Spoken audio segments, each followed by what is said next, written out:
सार है भगवत गीता। तो भगवत गीता का सार क्या है? सभी शास्त्रों का सार है गीता। तो गीता का सार क्या है? भगवान गोविंद स्वयं अपने मुखारविंद से बोल रहे हैं श्रीमद् भगवत गीता। सबका सार गीता और गीता का सार सर्वधर्मा परित्यज्य मामेकं शरणं व्रज अहं त्वा सर्वपापेभ्यो मोक्षयिष्यामि। बहुत ध्यान देकर के हमारी बात श्रवण करें। सर्वधर्मान परित्यज्य मामेकं शरणं व्रज। गीता गाए गोविंद भगवान अपने स्वयं मुखारविंद से बोल रहे हैं कि सभी शास्त्रों का सार है गीता और गीता का सार है शरणागति, भगवत शरणागति। सर्वधर्मान परित्यज्य मामेकं शरणं व्रज। सभी धर्मों का त्याग करके तू हमारी शरण में हो जा। अहं त्वा सर्व पापेभ्यो मोक्षयिष्यामि मा शुचः। सभी पापों से मैं तुम्हें बचा करके पुनीत कर दूंगा, मोक्ष दिला दूंगा, चिंता मत करो। इसका मतलब भैया साधारण सी बात है। सभी शास्त्रों का सार है गीता और गीता का सार है शरणागति। और शरणागति मिलेगी कैसे? बोले शरणागति मिलेगी भगवान नाम से। नाम लो, भगवान की शरणागति हो जाएगी। भगवान की डायरेक्ट शरणागति नहीं ले सकते, माध्यम होना चाहिए कोई ना कोई। भगवान स्वयं शरणागति कैसे दे दें? भगवान तो ब्रह्म कहलाते, उनका कोई रूप स्वरूप नहीं होता। तो नाम के सहारे उनका ध्यान किया जाता है और उसी के सहारे शरणागति ली जाती है। नाम की बड़ी महिमा है। और बहुत ध्यान से हमारी बात श्रवण करें। कोई भी व्यक्ति नाम की महिमा नहीं बता सकता। इस मंच पर आप पिछले वर्ष जिन वक्ताओं को बुलाए थे, अब की बार में जो आए और अब की बार जो आएंगे, इन लोगों से जब पूछिएगा कि भैया जरा सा नाम की महिमा बताओ, भगवान नाम की महिमा, तो भगवान नाम की महिमा अनंत है, यही बात बताएंगे। जैसे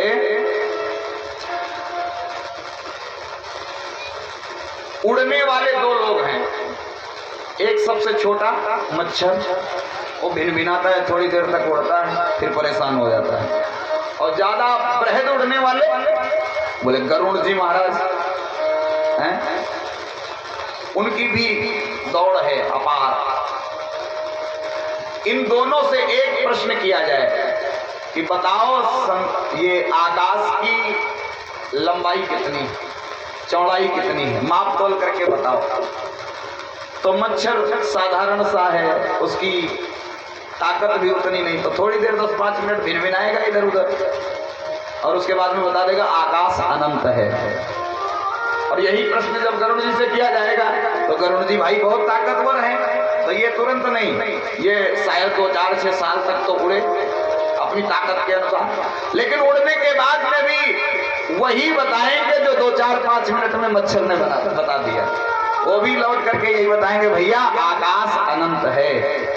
तो जो बड़े बड़े प्रवक्तागण रहे वे लोग भी कहते हैं भगवान नाम की महिमा अनंत है। और जो हमारे जैसे वक्ता हैं, मक्खी और मच्छर से भी गए बीते, तुम ही आदि खगमसक प्रजंता, नभ उड़ाई नहीं पावई अंता। ये लोग भी एक ही बात कहते हैं कि भैया भगवान नाम की कोई इति नहीं है, अनंत है भगवान नाम की महिमा। थोड़ी देर हमारी बात ध्यान देकर के आप सभी लोग श्रवण करें। इतनी महिमा है भगवान के नाम की। लंका के रणांगण में परमात्मा राघवेंद्र सरकार ने विजय प्राप्त की। लौट करके विमान में बैठ करके सबके साथ में आए लेकिन प्रभु श्री राम को एक बात हृदय में कचोटती है, हृदय में बहुत खराब लगता है कि हमने एक ब्राह्मण की हत्या की, ब्रह्म हत्या लग गई। क्या करें? तो पश्चाताप करने के लिए, प्रायश्चित करने के लिए एक मीटिंग बुलवाई। उस मीटिंग में बड़े बड़े राजा महाराजा, बड़े बड़े ऋषि, राजर्षि, महर्षि, ब्रह्मर्षि, देवर्षि तक सम्मिलित हुए। सभी लोग आए। कैवर्त देश का राजा सुकंत भी उस सभा में सम्मिलित होने के लिए पहुंचा। रास्ते में आ रहा था, तब तक ध्वनि सुनाई दी, नारद जी मिल गए। श्रीमन नारायण भजमन नारायण, श्रीमन नारायण नारायण, श्रीमन नारायण। ओ लक्ष्मी नारायण नारायण नारायण,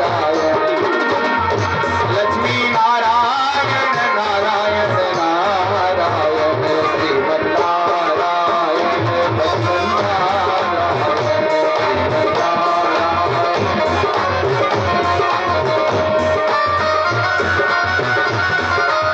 नारायण। हम में नारायण नारायण नारायण, हम में नारायण नारायण नारायण, तुम में नारायण नारायण नारायण, तुम में नारायण नारायण नारायण, जहाँ देखो वहाँ नारायण नारायण, जहाँ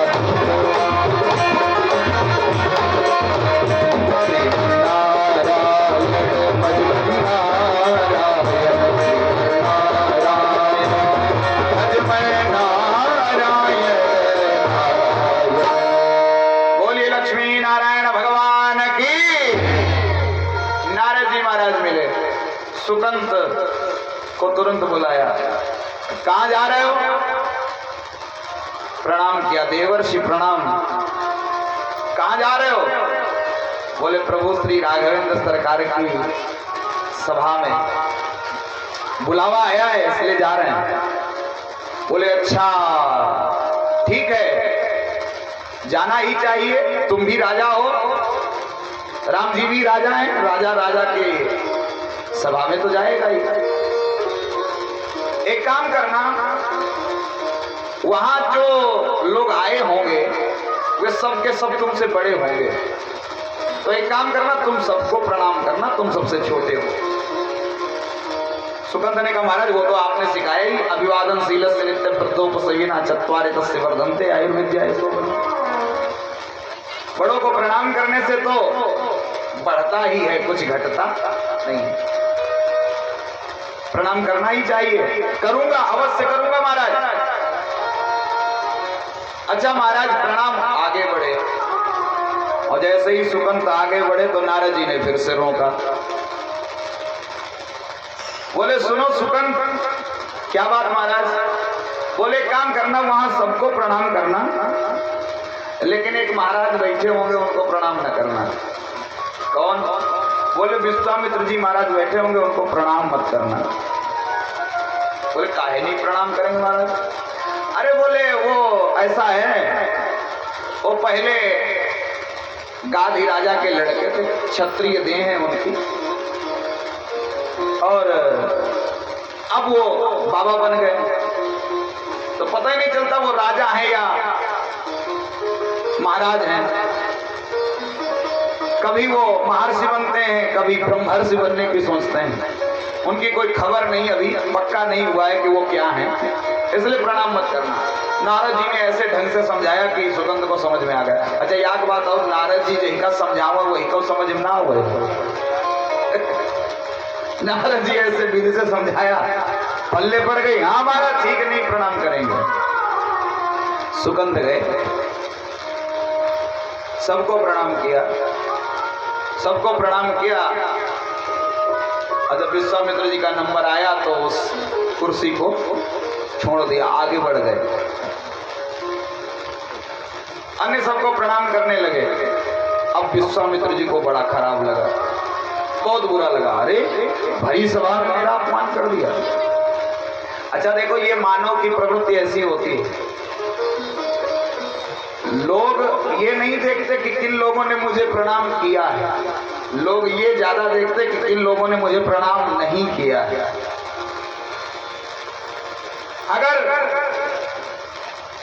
और यही बात मानस में हम सभी लोगों को देखने को मिलेगी। प्रजापति दक्ष जब प्रजापति के आसन पर आसीन हुए तो सभी लोग प्रणाम कर रहे थे, शंकर भगवान ने प्रणाम नहीं किया। तो इतने लोग प्रणाम कर रहे थे, प्रजापति को ये नहीं दिखा, लेकिन शंकर ने प्रणाम नहीं किया है ये दिख गया। ये मानव की प्रवृत्ति ऐसी है कि अगर ना मिले तो वो बड़ा महत्व देता है और मिल जाए तो फिर कोई महत्व नहीं। करोड़ों की मिल जाए चीज तो उससे 2 कौड़ी की लगती है, 2 कौड़ी की ना मिले तो फिर करोड़ों की लगने लग जाती है। मिलना चाहिए।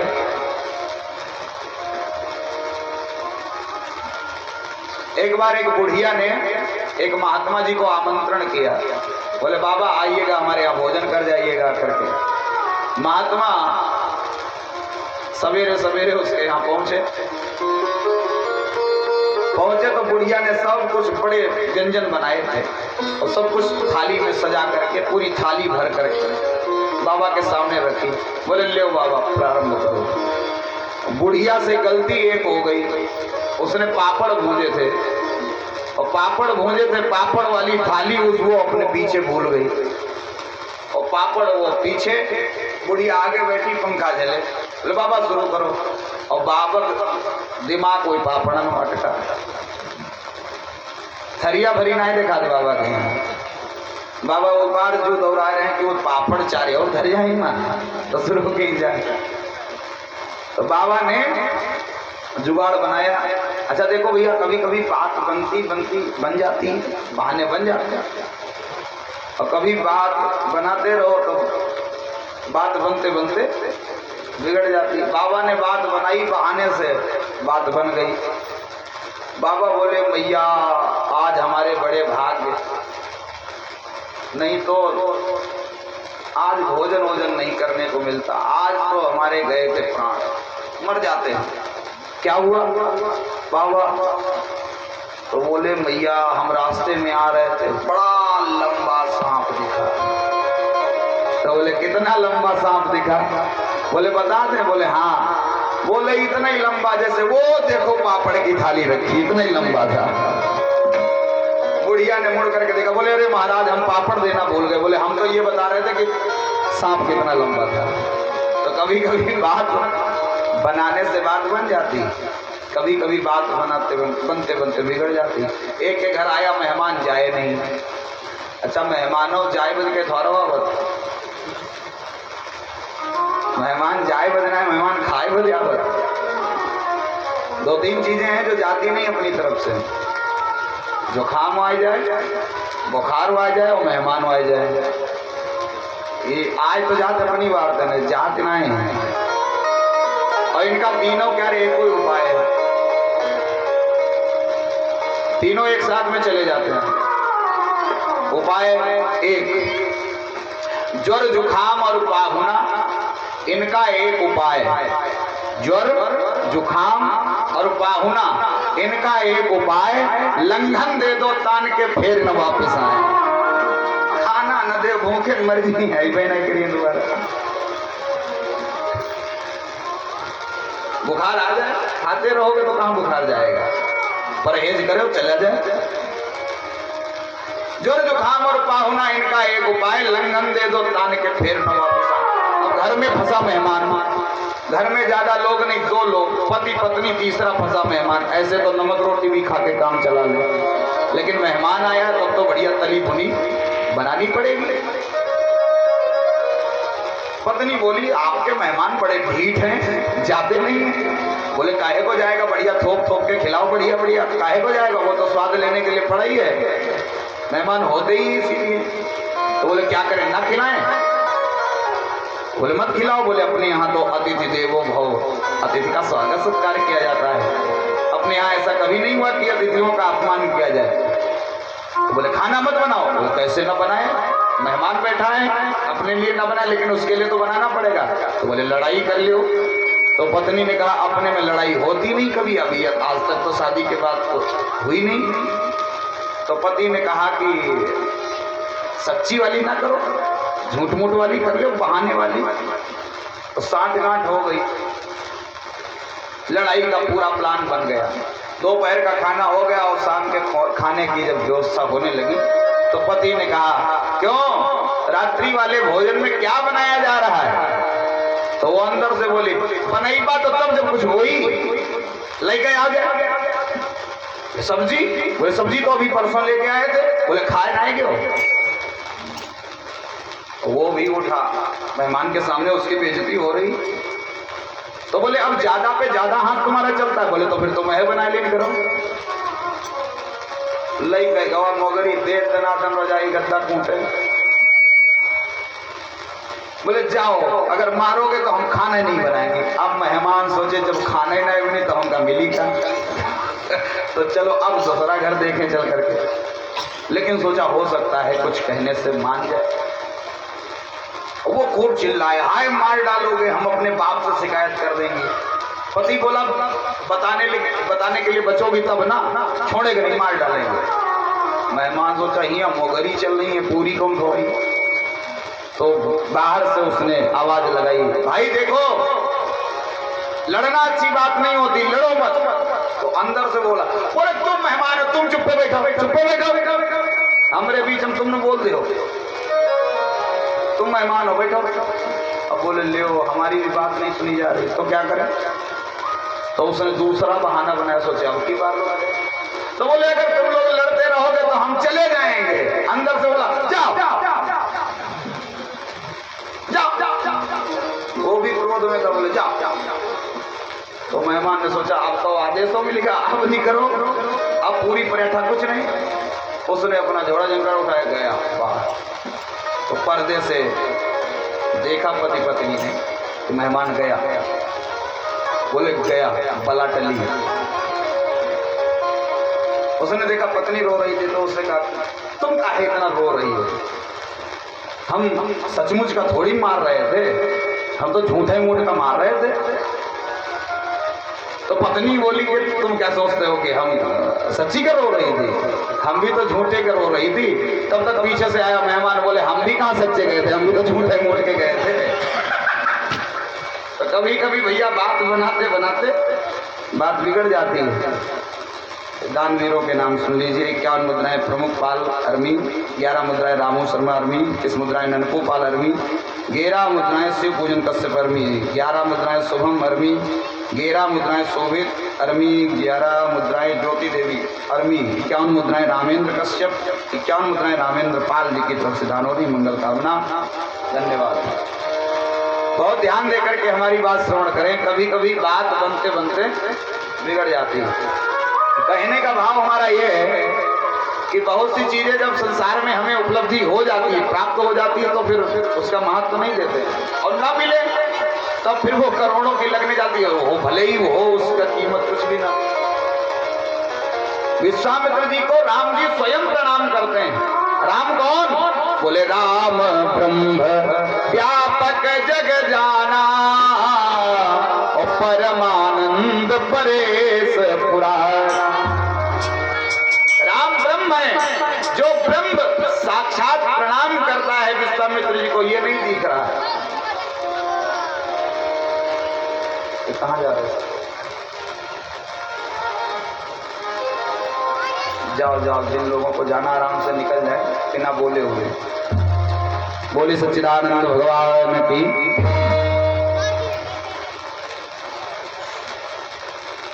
आज विश्वामित्र जी को सुकंत ने प्रणाम नहीं किया, ये बुरा लगा। आकर के राम से शिकायत की। बोले तुमको सोते रहते हो और मेरा अपमान हो रहा है, तुमसे कोई मतलब नहीं। राम जी ने कहा हुआ क्या है गुरुदेव बताइए। बोले जान करके क्या करोगे? बोले जान करके मैं प्रतिज्ञा लेता हूं जो सिर आपके चरणों में झुका नहीं वो सिर काट दिया जाएगा। कैसे माने? बोले हम आपके चरणों की सौगंध खाके कहते हैं, गुरुदेव के चरणों की सौगंध है, जो सिर आपके चरणों में झुका नहीं वो सिर काट दिया जाएगा। बोले ठीक है, ऐसा ही होना चाहिए, क्योंकि तुम्हारे जैसा नीतिमान राजा और कोई नहीं है। नीति प्रीति परमार्थ स्वार्थ पूर्ण राम समझान जथारथ। नीति प्रीति परमार्थ स्वार्थ पूर्ण राम समझान जथारथ, ऐसा ही होना चाहिए। इधर किसी ने सुकंत को आकर के बताया, बोले तुम्हें राम जी मार डालेंगे। अब सुकंत भागा दौड़ा इधर उधर घूमे, बोले हाय हमें भगवान मार डालेंगे। अब नारद जी को ढूंढे, पहले नारद जी ऐसे मिल गए थे, अब नारद जी ढूंढने से भी नहीं मिल रहे। तब तक नारद जी दूर से आवाज सुनाई दी नारायण नारायण की।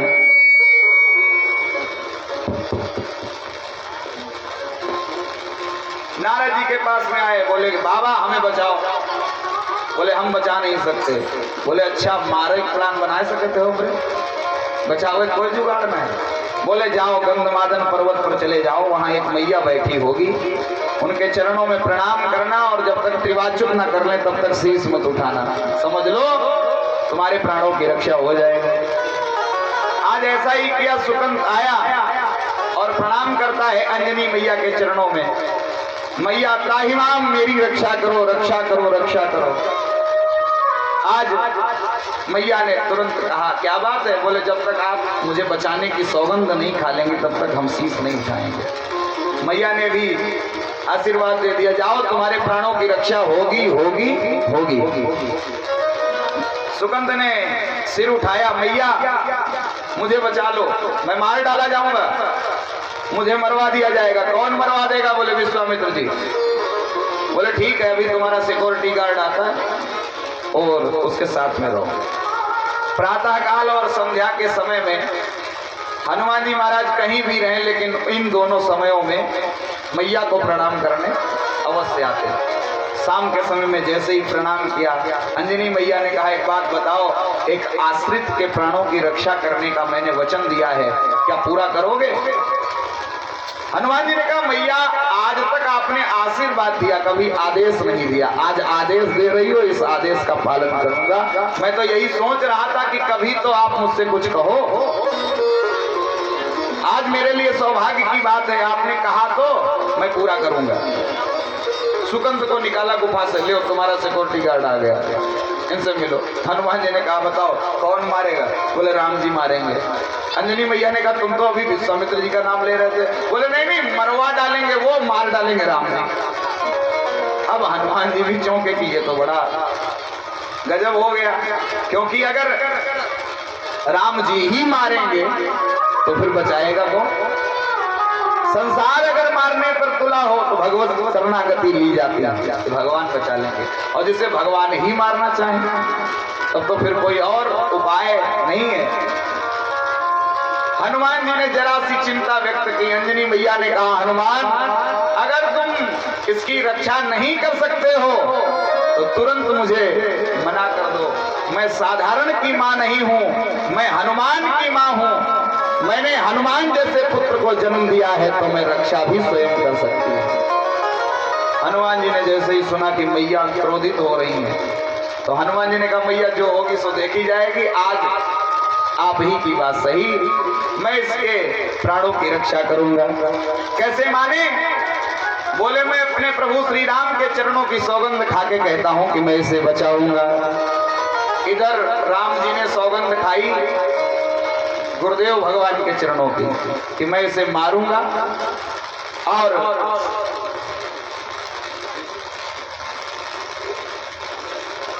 हनुमान जी ने सौगंध खाई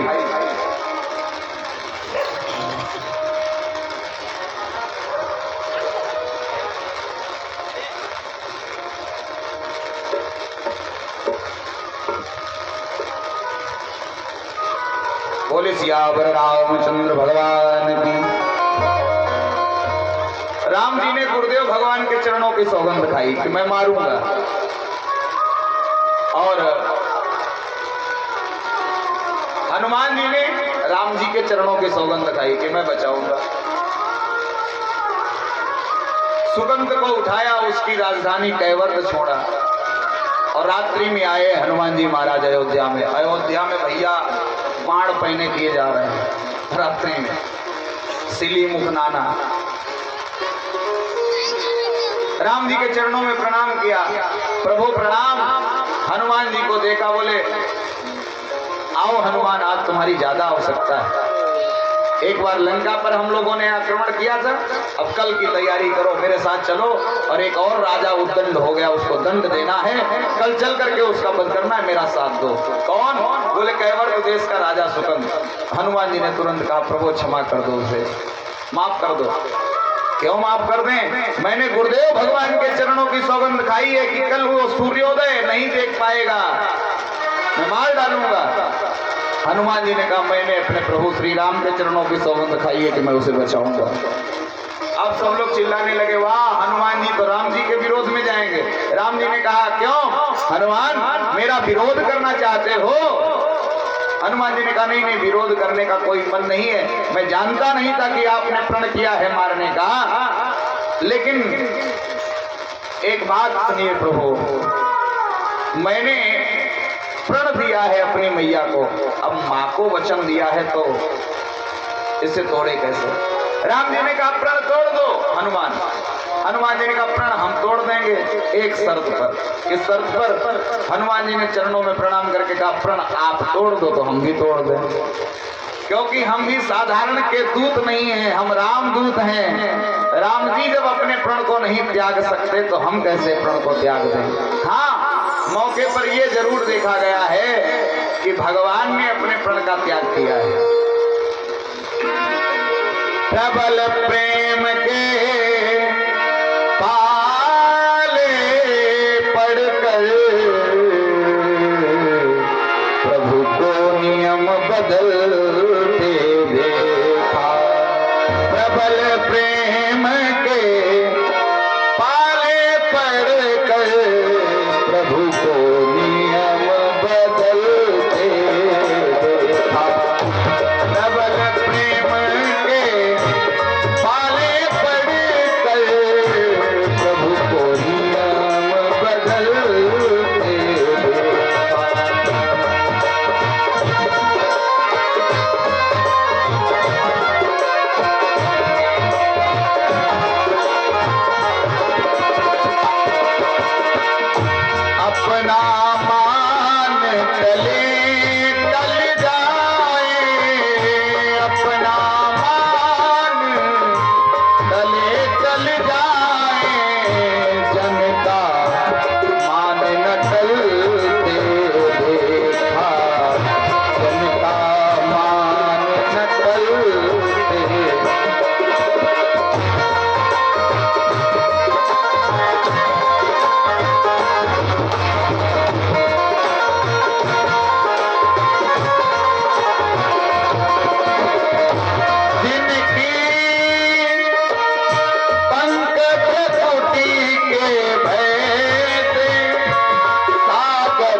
नियम बदलते देखा।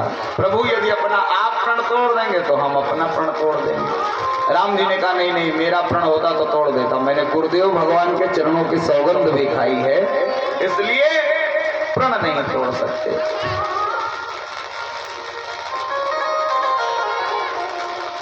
आजकल तो लोग बात बात में सौगंध खाते हो, सारी झूठी सौगंध, कसमें खाते झूठी। दो मित्र थे, रामू और श्यामू, दोनों के पास में पैसा एक भी नहीं। अब मन किया जलेबी खाने का, तो बोले क्या करें? तो तब तक रामू ने कहा एक काम करो, चौराहे पर जलेबी बिकती हैं, खाओ तो करके। खाने के बाद में ही तो पैसा मांगते हैं दुकानदार, पहले खाओ चल करके, बाद में जो होगी सो देखी जाएगी। श्यामू ने मना किया, लेकिन रामू गया और उसने ले लिया। बोले बताओ क्या हिसाब किताब जलेबी? बोले हिसाब क्या? 40 रुपए किलो है। बोले ठीक, लाओ 250 ग्राम लाओ। 250 ग्राम जलेबी ली, रामू खाने लगा। श्यामू ने देखा अरे इसके पास पैसे तो नहीं है और खा रहा है। तो श्यामू ने भी सोचा कि कोई बात नहीं, जो होगी सो देखी जाएगी, पैसे हमारे पास में भी नहीं है, पैसे इसके पास में, जब इसके पास नहीं ये खा रहा है तो हम भी खा लेंगे। तो जैसे ही उसको खाते देखा तो उसने भी कहा बताओ कितने रुपए की जलेबी दे रहे हो? बोले 40 रुपए की। बोले लाओ हमको भी 250 ग्राम लाओ। और उसने भी 250 ग्राम। अच्छा, इधर रामू ने तो हाथ धुले और चलते बना। और जब रामू चलने लगा तो दुकानदार से बहस होने लगी, पैसे दो। तो पैसे तो आते ही तुमको दे दिए थे काउंटर पर। बोले उसने, हमने कहा नहीं दिया। बोले नहीं दिया तो लड़ाई झगड़ा करते हुए देखा तो बोले हमने दे दिए पैसे। अच्छा, श्यामू उधर खा रहा था, उसने तुरंत देखा कि लड़ाई झगड़ा हो रहा है, इसमें अपना काम बना लो। तो उसने तुरंत कहा, बोले दुकानदार साहब क्या? बोले ऐसा है, इनके झगड़े में हमारे 10 रुपए मत भूल जाना, हमने आपको दे दिए थे पहले ही। तो दुकानदार ने सोचा कि एक का हो सकता, 2 का थोड़ी हो सकता है ऐसा। तो बोले हाँ तुम्हारे तो याद है, तुमने दिए थे हमको, लेकिन इन्होंने नहीं दिए। तो जब इनकी बात भी नहीं भरोसे हुई तो बोले कैसे माने? तो सौगंध खाने लगे। तो श्यामू से पूछा, बोले बताओ कैसे तुमने पैसे दिए?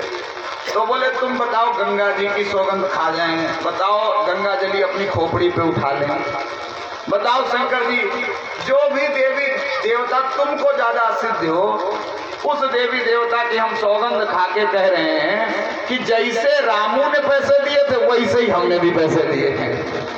माने कहने की बात, ना तो रामू ने पैसे दिए और ना हमने पैसे दिए। तो सौगंध खा लेते ऐसे लोग, लेकिन राम जी ने कहा नहीं, मेरी सौगंध सच्ची है, मैंने गुरुदेव भगवान के चरणों की सौगंध खाई है कि मैं उसे मारूंगा। हनुमान जी ने कहा ठीक है, तो तुम मारना, हम तो बचाएंगे। गए और राजधानी से और रात्रि में उसको उठाया, चलो उठो हमारे साथ, चलो। कहाँ चले? बोले हनुमान जी ने कहा तुम्हारी वजह से तो हमारा ठिकाना गायब हो गया। एक ही अयोध्या में ठिकाना था और वहां राम जी से भी विरोध गया बैठे। अब कहाँ जाए? चलो हमारे साथ में, जहां चलेंगे वहां चलेंगे। लेके गए बड़ी ऊंची पहाड़ी पर बैठे जाकर के, पूंछ लंबी बढ़ाई और गोल गोल घुमा करके उसको उसके अंदर बिठाया। बोले तुम इसके अंदर बैठो। और हनुमान जी बाहर, खुद बाहर बैठे, उसको उसके अंदर बैठाया। राम जी हनुमान जी महाराज भाव से राम राम कर रहे थे। सुकंत ने ऊपर झांक करके देखा, बोले ये तो राम राम कर रहे हैं। इसका मतलब, बोले राम राम करने से तो राम जी और जल्दी आएंगे, इससे बढ़िया होता तो हम अपनी राजधानी में होते, कम से कम दरवाजा किनारा बंद करके बच तो सकते थे। ये तो इन्हीं के दूध के चक्कर में फंसे, और जल्दी बुलाएगा और जल्दी मारे जाएंगे। बोले राम राम क्यों कर रहे हो? हनुमान जी ने कहा राम राम तुम भी करो। बोले हम नहीं लेने वाले, क्योंकि नाम लेने से तो और जल्दी राम जी आते हैं।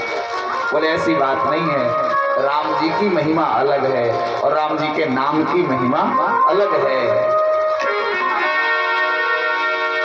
राम तो धनुष बाण भी धारण करते हैं, उनके पास में न्याय है, उद्दंड के लिए दंड है, लेकिन नाम केवल और केवल कृपा करता है। इसलिए राम जी की शरणागति नहीं, तुम तो भगवान नाम की शरणागति लो, भगवान स्वतः उद्धार करने के लिए, कृपा करने के लिए आएंगे। जबरदस्ती नाम लिवा रहे हैं तो सुकंद तो भय से ले रहा है और हनुमान जी भाव से, दोनों जप कर रहे हैं। प्रातः हुआ, जैसे ही प्रातः काल हुआ, हनुमान जी महाराज तो यहाँ बैठे और राम जी ने चढ़ाई कर दी। गए कैवत में, राजधानी में जाकर के देखा राजा कहाँ है, तो लोगों ने बताया रात में 12 बजे एक दूत आया था, पता नहीं क्यों अपने को रामदूत बता रहा था, बानर के वेश में था, वो ले गया। लक्ष्मण जी ने कहा वो और कोई नहीं, हनुमान जी थे, ले गए। लक्ष्मण जी से पूछा कि राम जी ने कि बताओ हनुमान कहाँ है। लक्ष्मण जी ने प्रणाम किया, बोले महाराज क्षमा करना, राम जी कहाँ है ये हनुमान जी से पूछ लो, और हनुमान जी कहाँ है ये राम जी से पूछ लो, ये तो आप ही जानो कहाँ होंगे, तुम्हारे चेला हैं, तुम जानो। राम जी ने कहा चलो ठीक है हम बताते हैं। ले करके गए उसी पहाड़ी पर जहाँ हनुमान जी महाराज वीर आसन में बैठे, जय सिया राम, जय जय सिया राम, जय सिया राम, जय जय सिया राम, नाम संकीर्तन चल रहा है। राम जी के दल ने आक्रमण किया, बोलिए राघवेंद्र सरकार की जयकार लगी। हनुमान जी चौंके, राम जी आ गए। अब वो बेचारा और चिल्लाए हाय राम करे, बोले लो नाम लिवा रहे थे, वो आ गए सब लोग, ऐसे तो राजधानी जाते, अब यहाँ आ गए। हनुमान जी ने कहा चुप करो, केवल राम राम करो और कुछ मत करो। राम जी ने एक बार कहा हनुमान अपने प्रण का परित्याग कर दो। हनुमान जी ने कहा महाराज एक ही शर्त है, आप अपने प्रण का परित्याग कर दो, हम अपने प्रण का परित्याग कर दो। लोगों ने पीछे से उकसाया, बोले ये युद्ध ही करना चाहते हैं, इसलिए राम जी इनसे कहो मत, इनसे युद्ध करो। हनुमान जी महाराज ठीक है जैसी आपकी इच्छा। राम जी ने प्रत्यंचा चढ़ाई और धनुष पर बाण चढ़ा करके चलाया, एक नहीं दो नहीं हजारों बाण चलाए, लेकिन बाण जाते हैं निष्फल हो जाते हैं। बाण का कोई प्रभाव हनुमान जी के शरीर पर नहीं, क्यों? क्योंकि साधारण नहीं हनुमान जी महाराज, महावीर विक्रम बजरंगी सुमति निवारि सुमति के संगी, महावीर विक्रम बजरंगी सुमति निवारि सुमति के। श्री हनुमान जी महाराज महावीर हैं, साधारण नहीं, वज्रांग है श्री हनुमान जी महाराज, वज्र जैसे अंग है, बाण लगते टूट जाते हैं। महावीर कौन होता है? पूरे संसार को जो अपने वश में कर ले, संसार पर जो आधिपत्य कायम कर ले, वो कौन? बोले किसने आधिपत्य कायम किया? बोले रावण ने। भुजबल विश्व वश करी राक्षस पौना सुतंत्र, पूरे 20 भुजाओं की ताकत लगा करके उसने विश्व को वश में कर लिया। तो रावण हुआ बलि, जो सारे संसार को अपने वश में कर ले, वो रावण बलि। तो बलि रावण को किसी ने वश में किया? बोले हाँ, बाली ने 6 महीने कोख में दबा करके रखा। तो सारे संसार को जिसने अपने वश में किया वो रावण बलि, और बलि रावण को भी जिसने 6 महीने काख में दबा करके रखा वो बाली महाबली।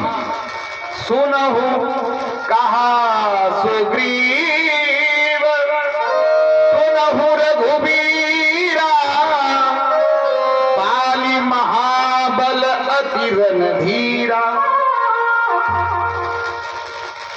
और बाली को किसी ने मारा? बोले राम जी ने।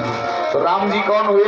बोले राम जी हुए वीर हा जग एक, वीर रघुराया।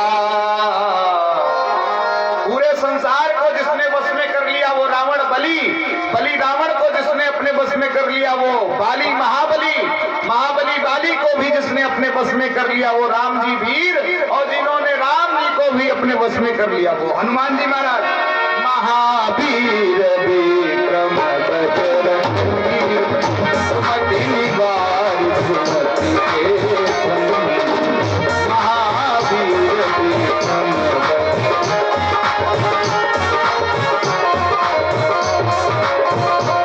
हनुमान जी महाराज महावीर हैं। जो सूर्य वंश में जन्म ले वो वीर या रघुवीर होता है। जो सूर्य वंश में जन्म ले वो वीर या रघुवीर होता है, और जो जन्मते ही सूर्य को ही खा जाए वही महावीर होता है। बोले हनुमान जी महाराज की। लागई टूट जाए तीर, तीर चलते तो हैं लेकिन टूट जाते हैं, निष्फल हो रहे हैं सारे मां। किसी ने पीछे से कहा कि इतनी प्रतीक्षा क्यों कर रहे हो, लड़ाई झगड़ा मत करो, जब इनको मारना ही है सुकंत को तो कोई जाकर के कह दे राम जी को कि अंतिम वाला बाण चलाएं जो रावण पर चलाया था, 31वां वाला, छाड़े सर 31। बोले वही आखिरी वाला बाण इन पर भी चला दो और इनको हटाओ, उसके बाद में सुकंत को मारे। तो किसी ने उकसाया राम जी को, बोले महाराज आपको अपना प्रण पूरा करना है कि नहीं करना है, ये खेल मत करिए, इनको हटाइए, ये बाधा के रूप में है और आप सुकंत को मारिए। राम जी ने अभिमंत्रित करके बाण चलाया, बाण चला और हनुमान जी की छाती में लगा। जैसे ही छाती में लगा तो हनुमान जी महाराज गिरे। इधर हनुमान जी महाराज गिरे, उधर राम जी भी अपने रथ से धराशायी हो गए।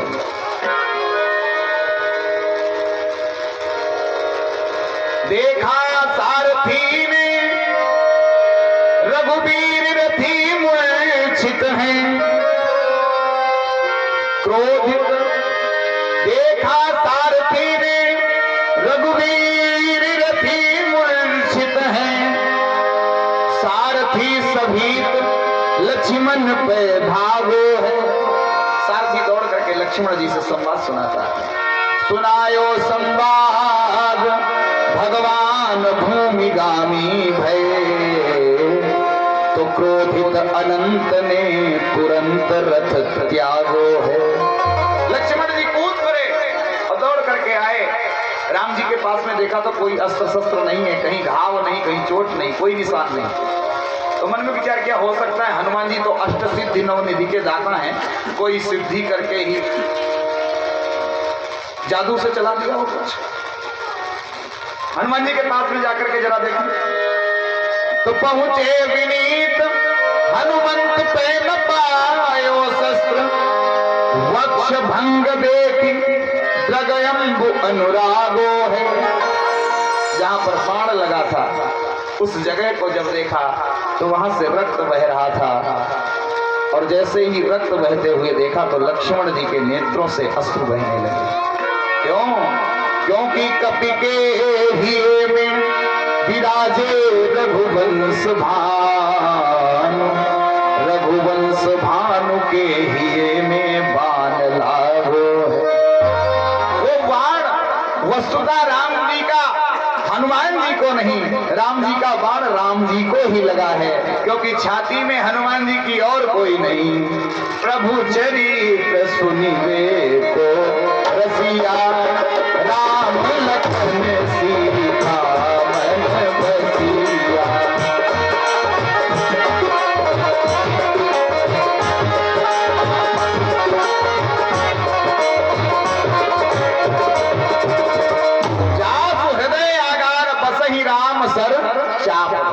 श्री हनुमान जी महाराज के हृदय में तो राम जी रहते हैं, वो राम जी का बाण वस्तुतः राम जी को ही लगा, राम जी धराशायी हो गए। लक्ष्मण जी ने देखा, तुरंत जल का सिंचन किया। राम जी जगह हनुमान जी अभी भी पड़े हैं, रक्त बह रहा है। राम जी ने जैसे ही देखा धनुष बाण त्याग दिया, दौड़ करके गए और हनुमान जी के सिर को उठा करके अपनी गोद में रख करके सिर सहलाने लगे। सोडित सत्य शरीर सन्यो, जगयंबु दया निधि के भरियायो, पीर गई जन के तन, करुणा निधि ने कर कंठ लगायो। हनुमान जी महाराज को हृदय से लगाया।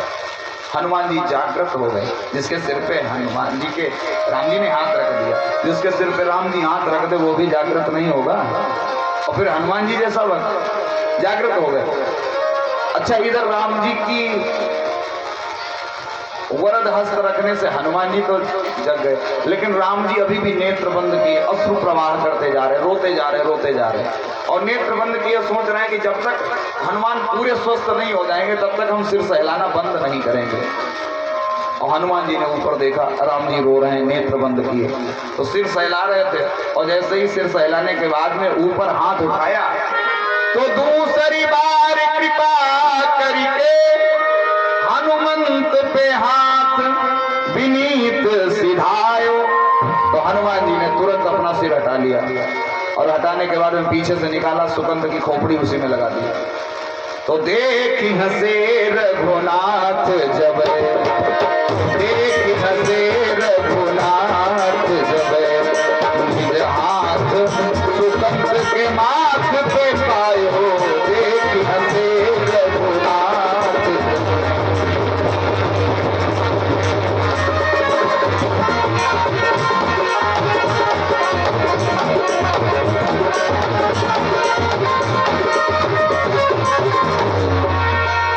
हनुमान जी महाराज की ये कर्तव्य, ये कौशल देख करके भगवान स्वयं हंसने लगे। हनुमान ये क्या किया तुमने?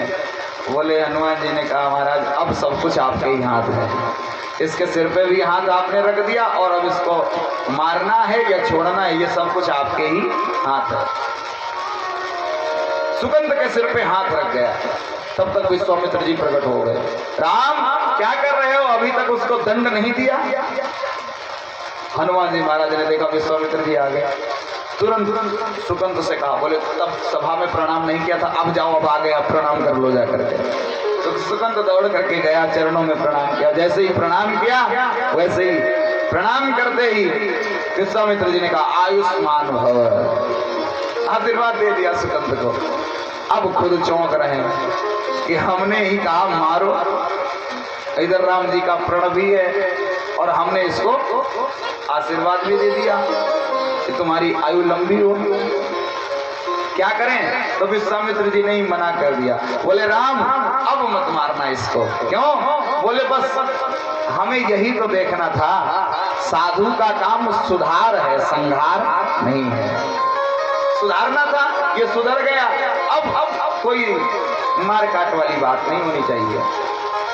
सुकंद तो बचा, राम जी के चरणों में प्रणाम किया, प्रभु आपके ही कृपा से हम बच गए, नहीं तो आज गए थे काम।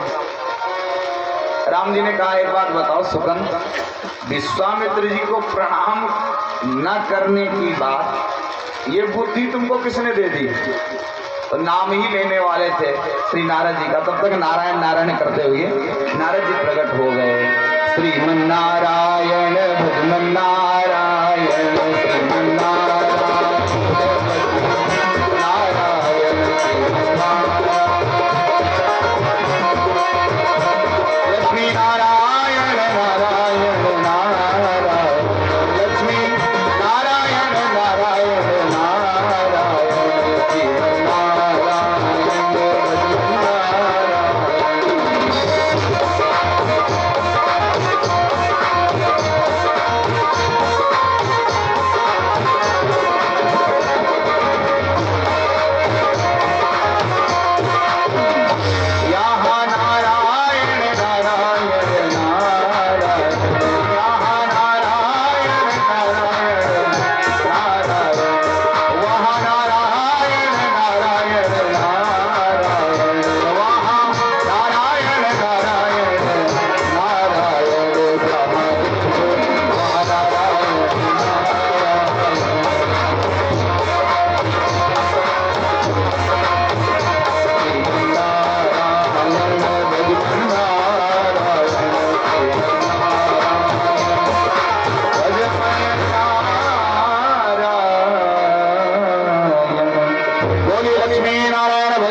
नारद जी महाराज ने कहा कि प्रभु प्रणाम, हमने ही कहा था ऐसा हो जाए।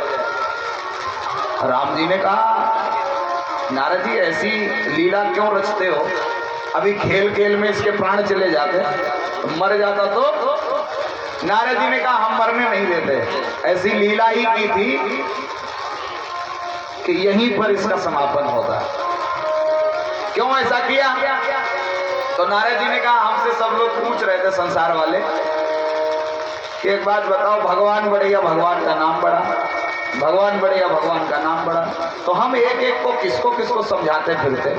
हमने कहा चलो ठीक है, एक लीला ऐसी रच दी जाए जिससे पूरे संसार को पता चल जाए कि भगवान बड़े या भगवान का नाम बड़ा।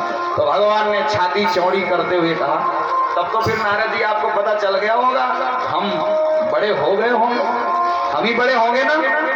नारद जी ने चरणों में प्रणाम करके कहा महाराज क्षमा करना, जरा सा भी बड़े नहीं हो, बिल्कुल भी बड़े नहीं हो। तो बड़ा कौन है? बोले बड़ा तो आपका नाम है, आपसे भी बड़ा है। राम से बड़ा राम का नाम, राम से बड़ा राम का नाम, राम से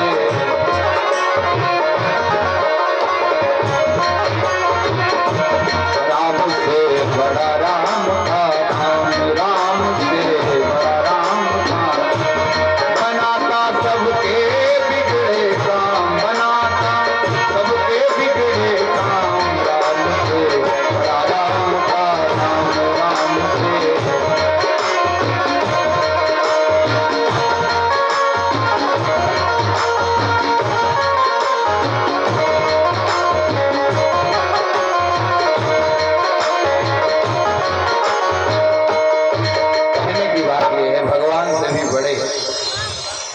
भगवान नाम की महिमा है, इसलिए ज्यादा से ज्यादा भगवत नाम की शरणागति लेनी चाहिए।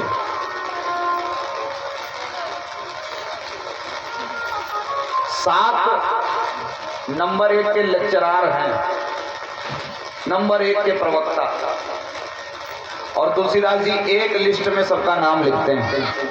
कौन? बोले सारद, शेष, महेश, विधि, आगम, निगम, पुराण। ये 7 जो हैं नंबर 1 के अव्वल दर्जे वाले लेक्चरार हैं, नंबर 1 के। और इन लोगों से भी पूछा जाता है कि एक बात बताओ बड़ा, जरा भगवान नाम की महिमा बताना।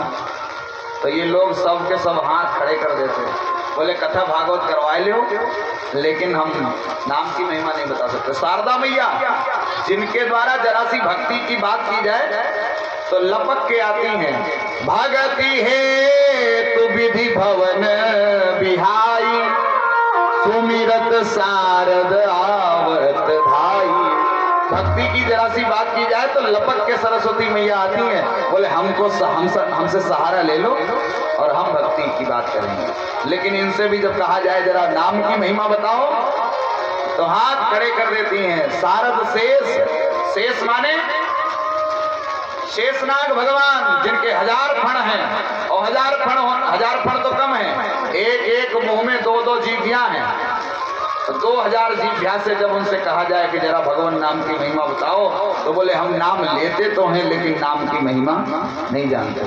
महेश, पंचानन भगवान शिव, बोले नाम की महिमा नहीं जानते।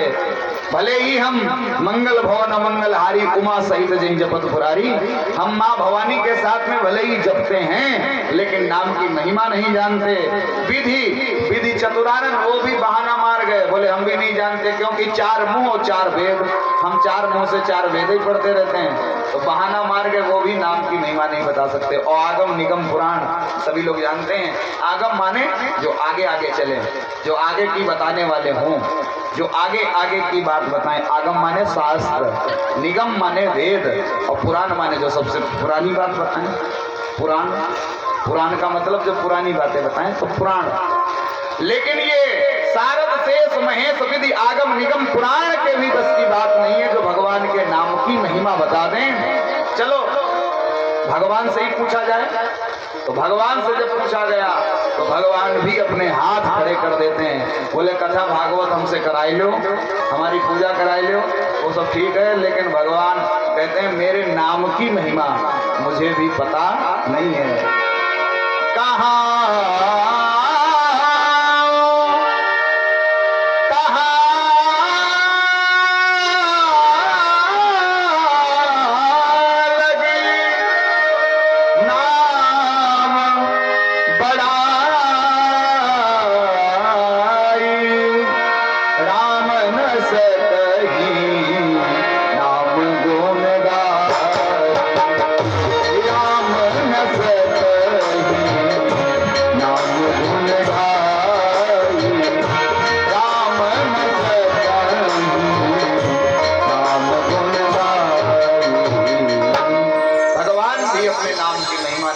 इसलिए भैया प्रथा जाए तंजन सभी प्रथा जाए धनजाम, प्रथा न जाता है कहीं।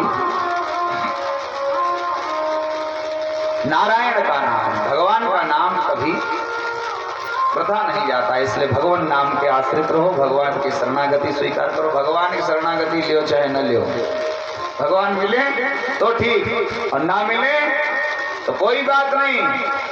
भगवान के नाम की शरणागति ले लो, भगवान की हिम्मत नहीं जो तुम्हारे पास ना आए हैं, दौड़ करके आएंगे।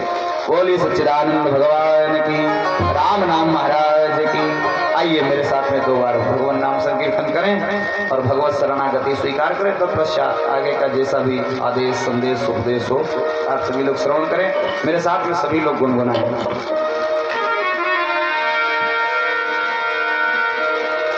बोले गोविंद भगवान की।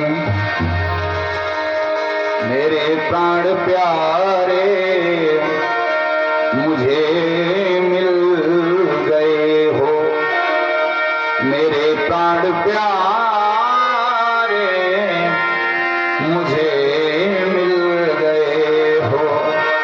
किसी और की अब जरूरत नहीं है, प्राण प्यारे मुझे मिल गए हो। किसी और की अब जरूरत नहीं है, मेरे प्राण प्यारे मुझे मिल गए। सभी लोग ताली बजाते हुए हो।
में